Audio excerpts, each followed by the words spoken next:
All right, so we're going to talk about some special considerations with the shortages of masks and the shortages of gowns. Some facilities have been reusing the gowns that they have. Typically, we have two different types of practices and training. There's best practice, which says a disposable gown or a regular gown, when it's done, it's done. It goes into the receptacle. Same thing with our N95 masks. Best practice has always said it's a single use. However, during this pandemic, we have realized that there have been limited supplies in a lot of areas, and we're not alone. This is every facility throughout the United States. We've had to come up with some other alternatives. So one of the alternatives is a reusable gown. A couple suggestions that we have, and again, this is not tried and true or absolute fact, but these are just some stuff that we have found that has worked best with us. Is if you are reusing a gown that you've either wiped down or you've sprayed down, as John had mentioned, with an alcohol based sanitizer, we recommend that putting it back on, because there still is a possible contaminant on there, that you would use a set of gloves while putting on that particular gown.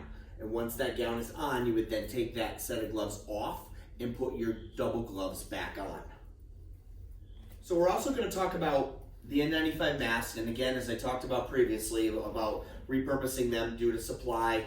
We have an N95 mask here. Once we're done using it, the recommendations, and you're going to have to follow your facility's policies, but what we do here is, when they're done using it, it goes into a paper bag.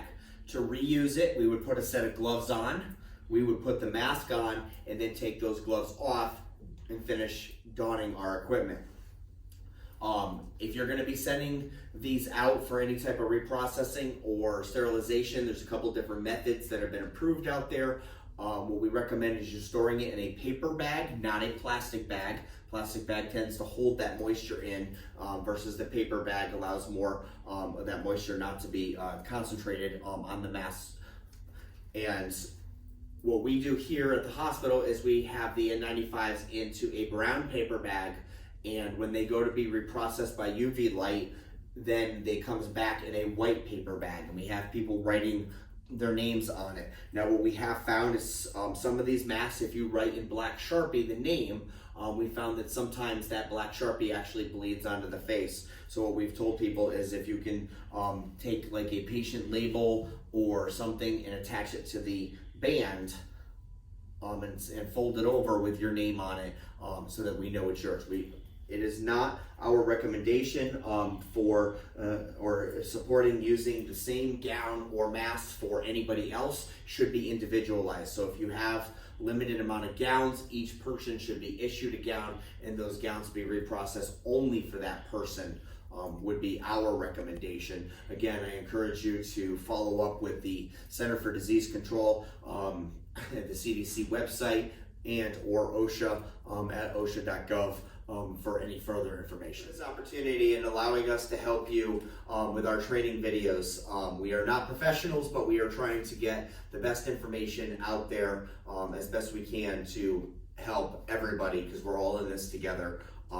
Craig, John, and myself are working very hard. If you guys can turn around, we'll show you the things that we have made. We've instituted a safety task force for here at Harrington Hospital, and these gentlemen, along with other people from our task force, go around, and they are the assistants and the observers to make sure everybody is utilizing their personal protective equipment appropriately. This adds an extra layer of protection for those employees, and an extra set of eyes to look for ways that people might be accidentally touching their face or anything while they're taking off their equipment, and to be able to catch it before it gets too far.